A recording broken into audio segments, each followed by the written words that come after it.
You're listening to Biz-Souls, the business podcast with an edge, hosted by me, Rona and Jeffrey Hansler. Tune in for perspectives and discoveries about the changing world of business. It's time to connect to the heart, soul, and humor of how business gets done.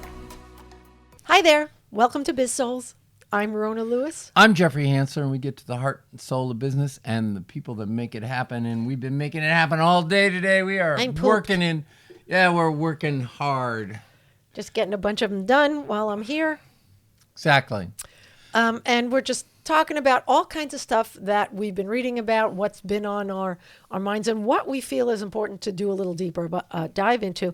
And you know, I work with a lot of hybrid and remote workers, and you do too. Yeah. And they don't want to go back to the office. And a lot of companies are now mandating that. And I personally think it may be a little bit of a mistake. What do you think? Right. I agree 100%. Wait a second. I just did that. Okay. So I will handle it while you're looking for. Oh my God, I got it. I lost it. I lost my page. So there was an article in, I hate to say this. I wasn't listening. I was worried about losing my page. What did you say beforehand? I don't even know. That we're doing a deeper dive into some of the things and we're talking about return to the office when they don't really need to. And for the powers that be, excuse you, are saying that there's more connection and more productivity. Well, not so much. There have been studies. Yeah, there was a 2024 survey from BetterUp that shows that the number of primarily remote roles has been cut in half. And 1 out of 4 organizations cite improved connection and culture as the business rationale behind mandated office returns. And once again, she drive into the details. You don't talk. What attracted to us? There was an article, and it said. Well, that's what I'm reading. The original article was in Fortune magazine, which of course we already talked about in earlier. No, Fortune, not Forbes, Oh, Forbes. I lied. It started with an F. Exactly. Sorry. Started with an F. You're throwing them out. Day drinking. I have not been. I'm kidding. Although the fall in it. Yes, it does have wine in it. So anyway, no. The article was basically, it said it takes a month of groceries for somebody to return to the office.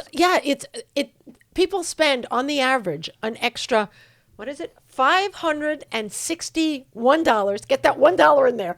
$561 per month on child and pet care and transportation, and if they need household help or something like that. Correct. For whatever reason. And that's no small chunk of change. No, especially after, because your check is after taxes for most people. Right. So the government's gotten their piece out of it, and I'm sure they didn't give it credit on the, for the extra expense. Yeah. I mean, just driving down here alone cost me $40. Yeah, easy. No, and that's in normal traffic. Right. Let alone. Because I'm about 31 miles above you in South Redondo, and I have to schlep down here when we do podcasts. Yes, exactly. Because I have the schlep office. I have returned office. This is our studio. Although we do occasionally do it on remotely. the road. It's just do better. it on the road. I mean, I'm on Zoom. If I get too busy. I think it's better stuff. when you're here. Okay.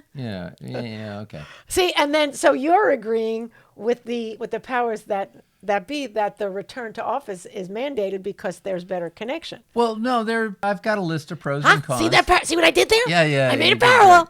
Look at me. Look. Here's some of the pros: enhanced collaboration. Yeah. Stronger employee connection, better onboarding for new employees, potential for increased productivity, and a structured routine, the opportunity for career advancement. Those are the...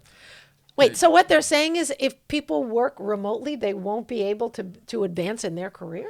Right. So exactly. That's stupid. Well, no, it's unfortunately people saying that you have to be here. So what's happened is circumstances have changed or the environment has changed, and they're not willing to rethink how they made decisions before. Look, when I was in When I was in advertising and when I was managing and I sent my people out, they were gone all day. Yeah, but they were gone for 40 years when you sent your people out. That's true. Oh, but I'm bummed. But they found their way to the promised land. Yes, and okay. they made their numbers, and they were out all day. While it wasn't exactly remote, they were outside sales. So they weren't there all day, and they did fine. Well, they were speaking to the people they had to speak to and working with the people you have to. And you can do it remotely. Absolutely. I mean, when I started working, when I got my first sales territory for Apple, I was going to get in my car and go drive out and go visit them. And thank goodness to my sales manager. Are you yawning? Yes, I am. While I'm talking? Yeah. My sales manager, he said, hey, why don't you get on the phone and try it? Because, what did the other guys do? Well, they got in their car and they drove around. He says, yeah, and they're all fired.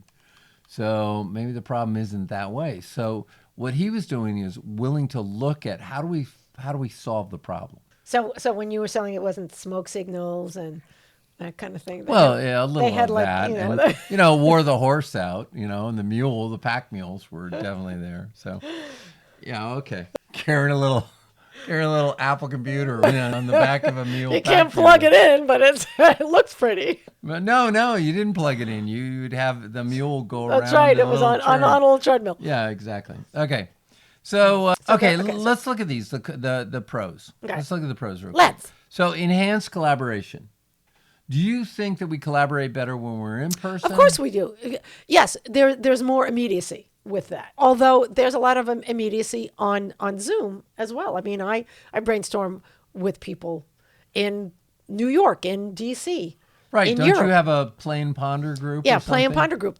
We do it once a month, and we have people in Canada and in Australia and in England and across the country. So you're having that. Would it be better if you were all together, do you think, in a room? I don't know. I mean, it's us, and most of us know each other. We've met each other. We're comfortable. We have that psychological safety, right? And we trust. And so I don't know if it would be that different, unless we want to practice an activity, a play activity where you need that immediacy. So, and for us, I think people aren't willing to give it. I think you have to understand it's like, going back to working out or something. Mm-hmm. You have to get warmed up. Yeah. So we had to get warmed up for today. The first one, I don't know which episode it'll be. It may not be as lively as the other ones. Maybe it'll be better. To me, I don't think it had the energy that these later ones do. So we had to get warmed up. And I think that's the thing. To do a Zoom or do a remote. It's probably because I was pissed off at him about something. I don't know. I changed things up and I changed things around and I was giving different directions and we were taking another approach. Mind you, just let me say, I do not take direction well. I don't like people telling me what to do either, which is why I work for myself. Exactly. So and he tries to take over all the time. Well, I'm not taking over. I just have ideas and I voice my ideas. And I never have ideas.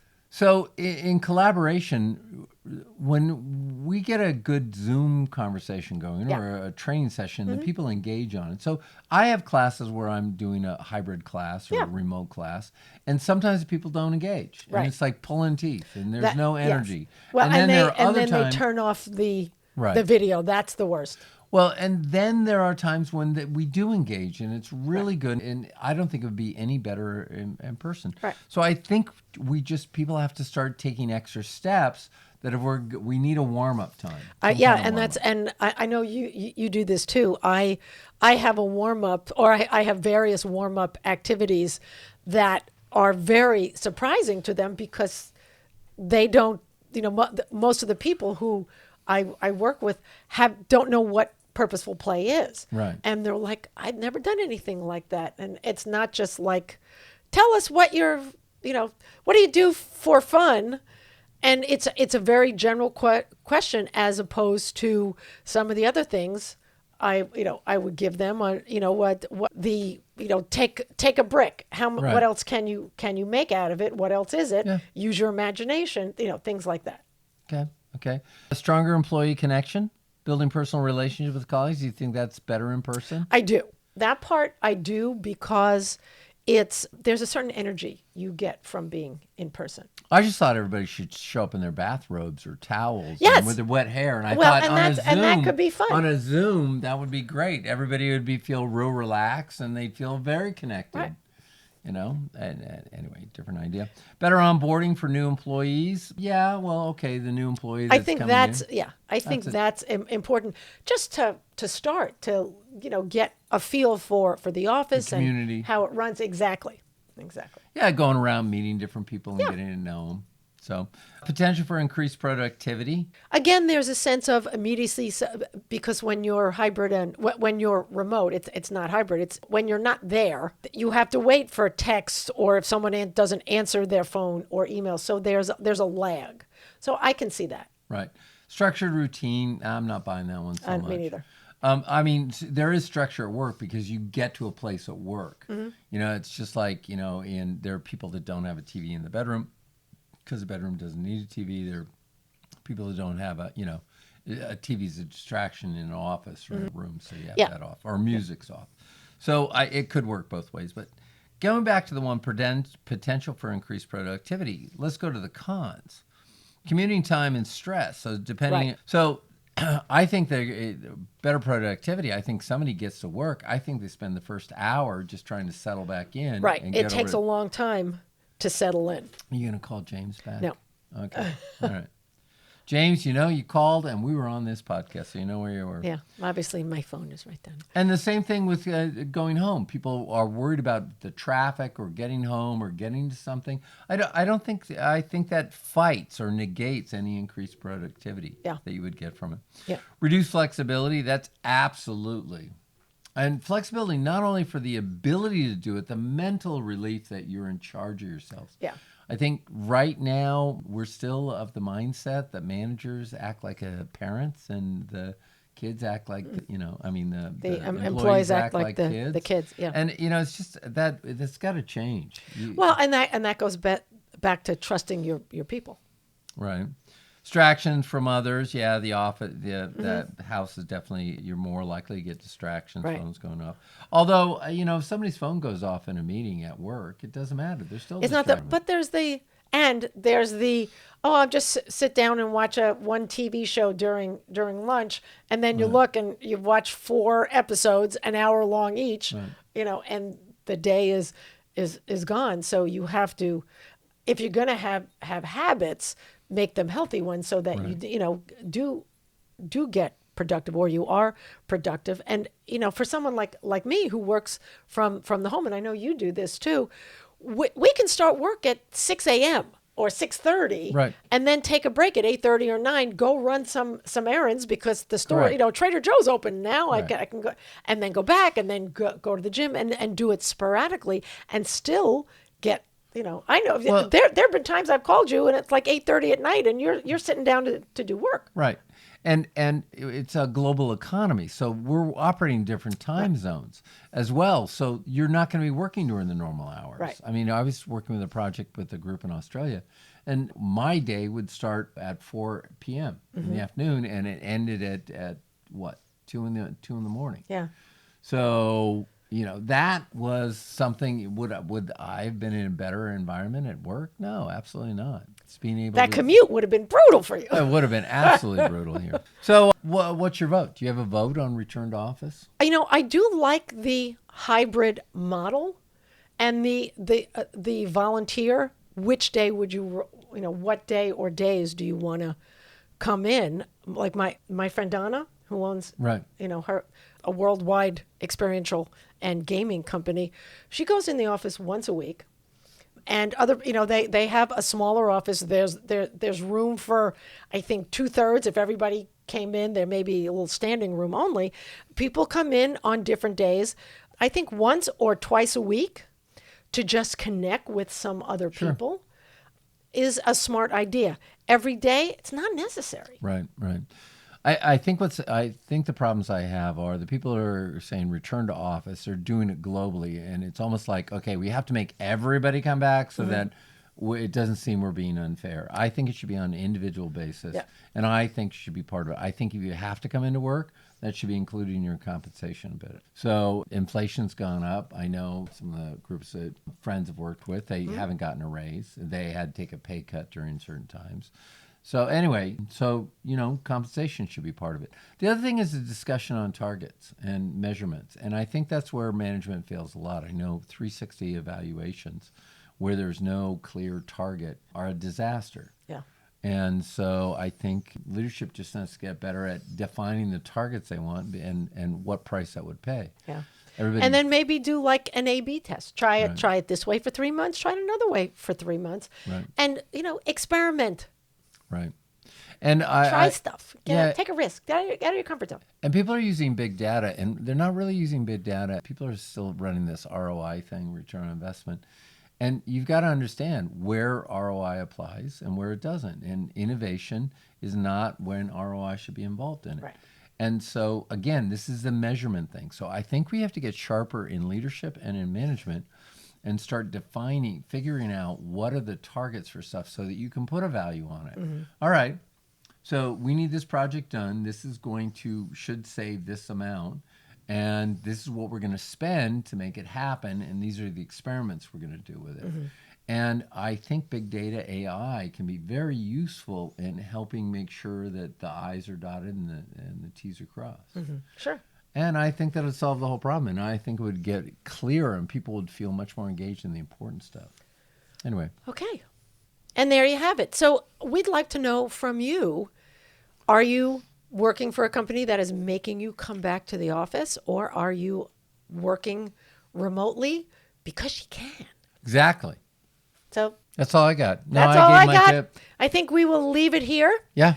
I'm Rona Lewis. I'm Jeffrey Hansler. And this has been Biz-Souls. We'll see you next time.